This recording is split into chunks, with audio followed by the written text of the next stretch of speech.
సిద్దిపేట జిల్లా దుబ్బాకలో బీఆర్ఎస్ నాయకులు రైతుల ఆధ్వర్యంలో స్థానిక బస్టాండ్ వద్ద బీఆర్ఎస్ జిల్లా ఉపాధ్యక్షులు గుండావెల్లి ఎల్లారెడ్డి ఆధ్వర్యంలో ధర్నా రాస్తారోకో నిర్వహించారు.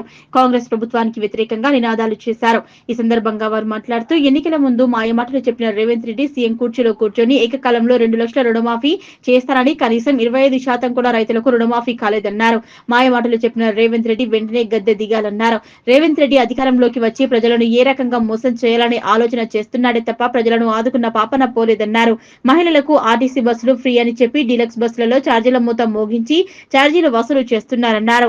గత చరిత్రలు చూసుకుంటే రైతులకు ఉసురు పోసుకున్న ఏ ప్రభుత్వం కూడా బాగుపడలేదన్నారు. ఇప్పటికైనా ముఖ్యమంత్రి పునరాలోచన చేసుకోవాల్సిన అవసరం ఉందన్నారు. తప్పకుండా రైతులకు రుణమాఫీ చేయాలని డిమాండ్ చేస్తున్నామన్నారు. పెద్దగొండలి గ్రామం. నా పేరు పుర్రబాబు. నేను ఎస్సీ ఫిజికల్ హ్యాండిక్యాప్.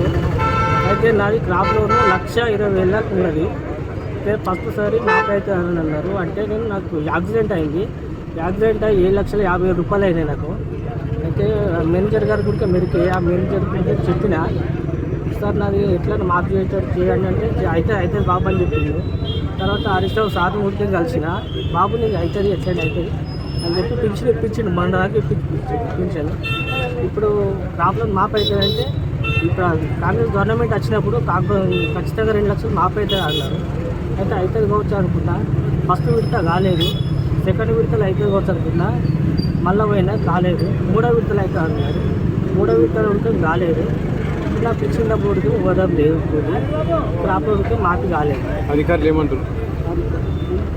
ఏవో దగ్గరికి పోతే తర్వాత చూస్తామని చెప్పింది.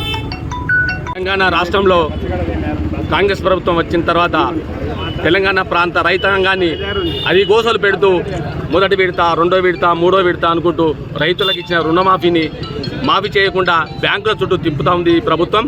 రేవంత్ రెడ్డి ఒక మాట, వ్యవసాయ శాఖ మంత్రి తుమ్మల నాగేశ్వరరావు ఒక మాట, అట్లే ఉత్తమ్ కుమార్ రెడ్డి ఒక మాట, బట్టి ఒక మాట, రకరకాలుగా వాళ్ళంతలా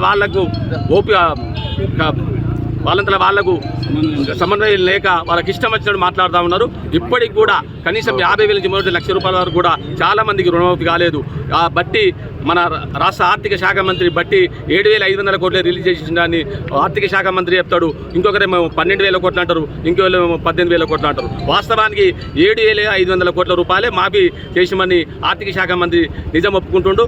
ఇప్పటికైనా ఆ పైసలు కూడా గతంలో గౌరవ మాజీ ముఖ్యమంత్రి కేసీఆర్ గారు రైతు బంధు ప్రతి 2 పంటలకు 5,000 చొప్పున 10,000 వేస్తే గత ఏసంగి కాలంలో పోయిన ఏసంగి సగం మంది రైతులకే ఏగా అప్పుడు మిగిలిన 5,000 కోట్లు, ఇప్పుడు వేయాల్సిన వర్షాకాలం వేయాల్సిన రైతు బంధు పైసలు 12,000 కోట్లు, మొత్తం 17,000 కోట్ల రూపాయలు కూడా ఆ పైసలే రుణమాఫీకి వర్తింపజేస్తానని చెప్తారు. ఆ పైసలు కూడా ఇవ్వకుండా ఇప్పుడు కనీసం 7,000 కోట్లే మాఫీ చేసినందుకు బట్టి నిర్ణయం ఒప్పుకోవడం జరిగింది. ఇప్పటికైనా నువ్వు తెలంగాణ ప్రాంత రైతాంగాన్ని మోసం చేసినందుకు సీఎం రేవంత్ రెడ్డి వెంటనే రైతాంగానికి, తెలంగాణ ప్రజలకు క్షమాపణ చెప్పి నాది తప్పైంది, నేను అసలు చూటా మాటలు చెప్పి అధికారంలోకి వచ్చిన నేను వ్యవసాయ రుణం మాఫీ చేయలేకపోతున్నా, తప్పు ఒప్పుకొని ముక్కు నాయకు రాయాల్సిందిగా రేవంత్ రెడ్డిని హెచ్చరిస్తూ ఈ ప్రాంతంలో ఉన్న కాంగ్రెస్ పార్టీ నాయకులు కూడా అబద్ధపు మాటలు మానుకొని రైతులకు వెంటనే మీరిచ్చిన హామీ ప్రకారం 2 లక్షల రుణమాఫీ చేయాల్సిందిగా డిమాండ్ చేస్తూ ఉన్నాం. అబద్ధపు పునాదులతోటి గద్దెనెక్కిన సీఎం రేవంత్ రెడ్డి ఏమి ఇచ్చిన హామీలు నెరవేర్చక సొమ్మసిల్లిపోయిండు. పిచ్చిలేసి దేశాలని తిరిగెత్తుండు, ప్రపంచ దేశాలని తిరిగొచ్చి మరి రైతులందరూ ఇక్కడ అయ్యో మా రుణమాఫీ పూర్తిగా రుణమాఫీ చేస్తాడని చెప్పేసి ఎంతో ఆశతోటి చూసిర్రు. మళ్ళీ ఇక్కడికి వచ్చి లేనిపోని కటాప్ రేట్లు పెట్టుకుంటూ పరిపాట అసమర్థత పాలన అనేది చేస్తున్నాడు. ఈరోజు ఆయన ఇచ్చిన 6 హామీలలో కూడా ఒక్కటి కూడా సరిగా నెరవేర్చలేడు. ఇంటిలో ఉన్న 18 సంవత్సరాల పైన ఉన్న ఆడపిల్లలకు కూడా నేను పెన్షన్ ఇస్తానని చెప్పేసి దొంగ హామీలు ఇచ్చిండు. ఇవాళ 36 నుంచి 40,000 కోట్ల రూపాయలు రుణం ఉన్నది. మీరు అవసరమైతే నేను వచ్చిన తర్వాత మీకు మాఫీ చేస్తా, మీరు అందరూ బ్యాంకులోకి తీసుకోమని చెప్పేసానని ఇవాళ మాఫీ చేయలేకుండా పోతున్నాడు. ఇవాళ భార్యాభర్తలది ఇద్దరి రుణమాఫీ ఒక దగ్గర వేసి నీ బాకీ 3 లక్షలు ఉంది, ఎందుకున్నది 3 లక్షలు, వాళ్ళు తీసుకున్నది 1,00,000, అది ఇంట్రెస్ట్లతోటి 2 లక్షలు, 1,000 రూపాయల మీద ఉండవు కూడా అటువంటి రుణం మాఫీ అయితే లేదు. ఇవాళ రైతులు ఆత్మహత్యలు కాకముందుకే నువ్వు ఈ రుణమాఫీ చేయాలి. ఇవాళ గుండె దడ మోపైతుంది. పక్క రైతుకు అంతో ఇంతో మాఫీ చేసినావు, అది నువ్వు చేసింది అంతా 30%, ఇంకా 60% వాళ్ళు రైతులందరూ ఇలా డబ్బు దిపోమంటున్నారు. ఇలా కొందరికి ఆడడాకులు వచ్చినాయి. అయ్యో పక్క రుణం కొద్దిగా మాపైంది, నా రుణం ఎందుకు మాఫీ కాకపోయాయని చెప్పేసి అంటున్నాడు.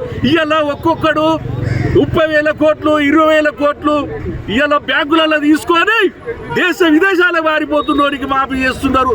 ఇక్కడ ఏది మన ప్రభుత్వాలు మరొక 24 గంటలు కష్టపడి ప్రపంచ ప్రజలందరికీ నోటికడ 5 ఏళ్ళు నోట్లో పోయేటట్టు ఇలా అన్నం పండించిన రైతుకు మీరెందుకు మాఫీ చేస్తలేరని మేము ప్రశ్నిస్తున్నాం.